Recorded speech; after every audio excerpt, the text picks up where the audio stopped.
very makeshift out here. I like it. Keeping it authentic. There's so many cool things inside. Just keep it old school out here.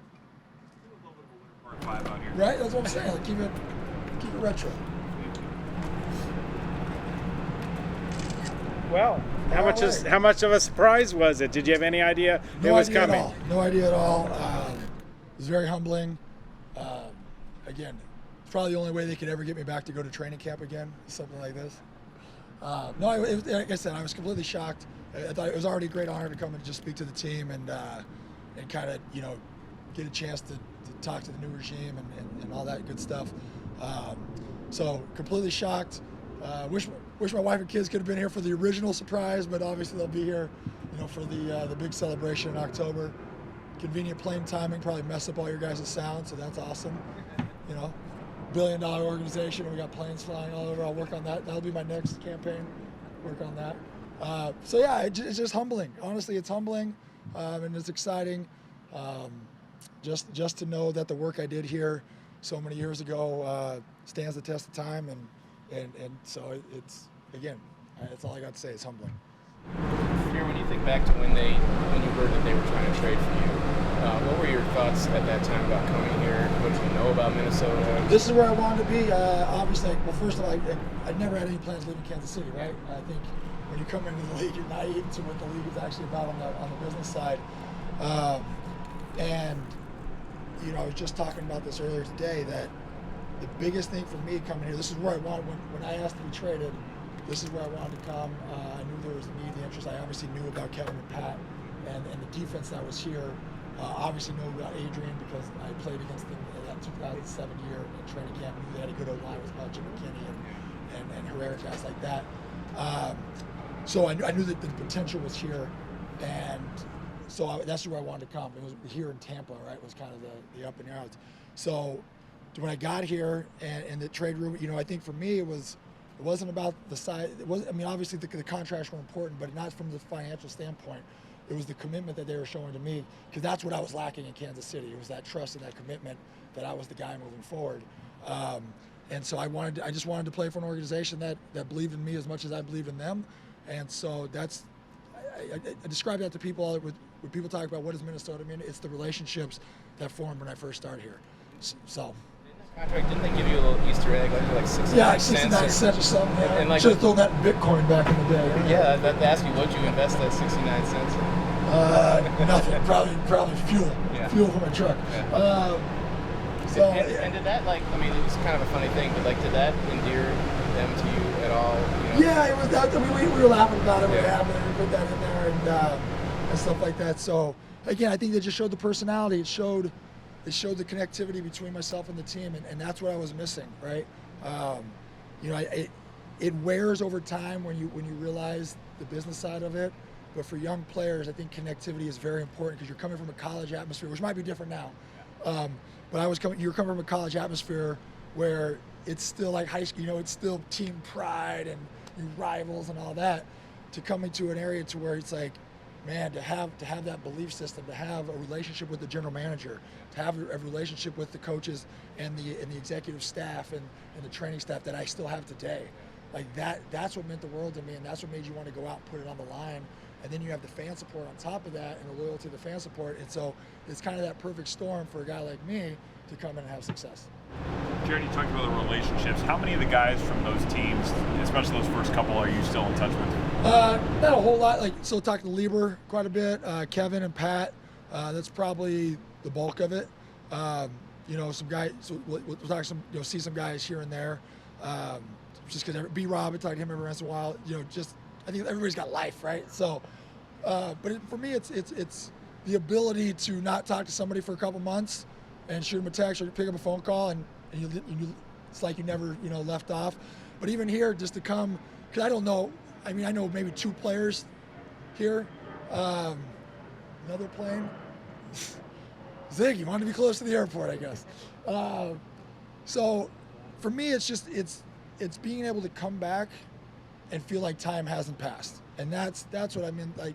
So to see Rob Brzezinski last night, even after Rick got let go, to be able to talk to Rick and just thank him again for what he provided for my family, to see Mark and Ziggy and to be able to joke with them and stuff, and not have to have this weird formal relationship, I think that shows what this organization's about. Because I mean, I haven't been back here for a few years, and you just pick up where you left off. And you got Tom and Jeff, and you got the whole building. I love it. What impression, like Kevin O'Connell and then down in town, some of these new guys here, what impression did they make on you? Did you say you met with them? We're waiting for a traffic control. Yes. She's going everywhere. It's like Baghdad. Sorry, what was the question again? You said you met with O'Connell and down in town, some of the new guys here. Did you say that? Oh, I got a chance to speak with the coach on the phone, and then just now, and speak to Crazy and all them, like in practice yesterday, and actually when Crazy first got hired, he did like a alumni call. So yeah, I think it just shows they understand what this community is. There's a lot of organizations that, I mean, I think everybody has their Legends community, right, or their alumni community, but it's rare that they really try to create a connectivity of thought, right, and genuinely be interested in what they have to say. So yeah, I just think the energy is around here good. I think you have a good synergy between, unfortunately, football kind of stays young, right? And sometimes the old school coaches don't really relate to the way colleges play and how you're going to motivate guys. So I just think the staff right now in place is a good combination, honestly. And I've seen nothing from a performance side. Obviously, they have the resumes. That's why they're here. But I just think I try to pick up on personalities, and I think the personality is going to fit very well around here. It's not going to be this upper level, mid level, lower level. I think it's going to be a complete connectivity amongst them all, and trying to find ways to win. I think that's what comes across when the short time I got to spend with some of the coaches is that they want to win. And they believe they have the pieces to do it, and they know it's a process. They know it's a growing process, but it's how do we get the best out of each individual player, and how do we motivate that? And so I got no quarrels. Not that it matters if I did, but hey. When you were on the field looking up at that ring, who was the one guy that you like? I'd like to be up there with that guy. Every single one of them. So many guys hold it. So I got a special place in my heart for Jim Marshall. I really do. Jim was one of the first, alumni legends, so to speak, that I got to connect with when I first got here, and being a part of that just iconic line, and when Pat, Kevin, Ray, and I kind of had, we were kind of like in the shadows, trying to come out of that line. So for me, being able to look up there and see them, I mean, obviously, the list goes on. Carl, Allen Page, it just keeps going. And right now, Kevin Williams, that's my guy. So to go up there with him, hopefully they put me right next to him. So I probably have to say Jim. I think just when I was here, Jim told me something when I first got here. He said, all the stats and everything like that, players come and go. He said those banners last forever. And that was really a motivating factor for me to try to win banners, to be able to hang 2 divisional banners. Obviously, we didn't get to hang the NFC Championship one like I wanted and the World Championship one like I wanted. But just to be a part of that history that'll never go away, that's kind of what he instilled in me when I first got here. A moment or a setting where all the pass rushers were together. I mean, like the living pass rushers, like say Jim and Carl and you, Randall. Not that I can remember at the same time, and we didn't have like a secret meeting. We weren't Illuminatiing it up. But the presence is always there. Alan Page, when he would come down to training camp in his 1930 Model T, I don't even know if that's what it was, but it was basically that. But Alan's, his presence is there. Carl Eller's presence, Dolman's presence. So I got to meet Dolman. I got to form a good relationship with Dolman, and unfortunately he got taken before, we could spend more time together. But that D-line presence is strong in this building, and certain organizations kind of have a knack for certain positions, and you just see, I don't know what it leads to that or not, but the Vikings have a rich history of D-line, so to be a part of that, and now to be up there with the greats, it's something I literally can't describe how humbling and how special it is, and it's a tradition that's I don't know. Hopefully it continues, and I think it will. We got some great ones here. You mentioned. Time ticks on. Just one more. As time ticks on now, Daniil, your thoughts on Daniil as a pass rusher? If he stays healthy, I think he could be one of the all times. his body, just the way he moves his body, his strength and size, he reminds me a lot of Julius Peppers, right?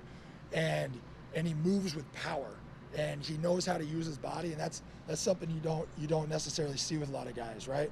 So he's able to finesse around the edge. He's able to run people over. He has a rare ability to be able to power somebody, finesse, come around the edge. So if he can stay healthy, I don't see why he shouldn't be, multiple All-Pros. He told me yesterday he's coming for the record. I said, hey, come get it. I'll be on the sideline cheering you on. So that's the kind of drive you like to see. So I mean, that dude could be insanely special. You just got to stay healthy. Obviously, that's the trick of this game. Can you stay healthy? You mentioned Kevin Williams. What's it like following Kevin in the Ring of Honor? He was joking that he won up to you by getting in you guys should before. have put me in before him. You know what I mean? Then I could have held that over his head. He deserves it. I mean, he's iconic. The guy's amazing. I love him more as a human being than a football player. But I was sad. I got to be a part of it with the announcement, but I was out of town and had a previous engagement, so I couldn't be here for his Ring of Honor, which sucked. But Kev's my guy. I said I hope they put me right next to him, and we can live in immortality till they tear the stadium down together for a little bit at least. Last one for Jared. Jared, what was your overall message to the team yesterday after practice? It sounded like suck. No, excuse me. Just talking about process, right? And what's your purpose? Like, why do you play? Herman was one of my obviously dear friends. I love Herman Edwards to death. He used to ask the same question coming into the camp. Like, why do you play football and what motivates you? So that was really the base of it. And then, trying to help guys understand how to practice with a process. And everybody's process is going to be different when you're at different stages of camp. And I think if you can do that and guys can understand that and you have a healthy competition, that's how you get better. Football's a weird deal, right? You got a whole bunch of alpha males who are fighting for each other's jobs, yet the ones at the top are supposed to help the younger guys come up and eventually take their jobs, yet they want to keep their jobs. So it's just the whole balance. So it's just kind of, letting them know, talking about process and figuring out where you fit in that process to get the most out of your time here and, then getting to the next step. Next stop, Curling Hall of Fame, right? Oh, hopefully 4 years. I got two of my guys coming to Nashville. Hopefully we'll be in Italy in 2026. So, mark my words. Thanks.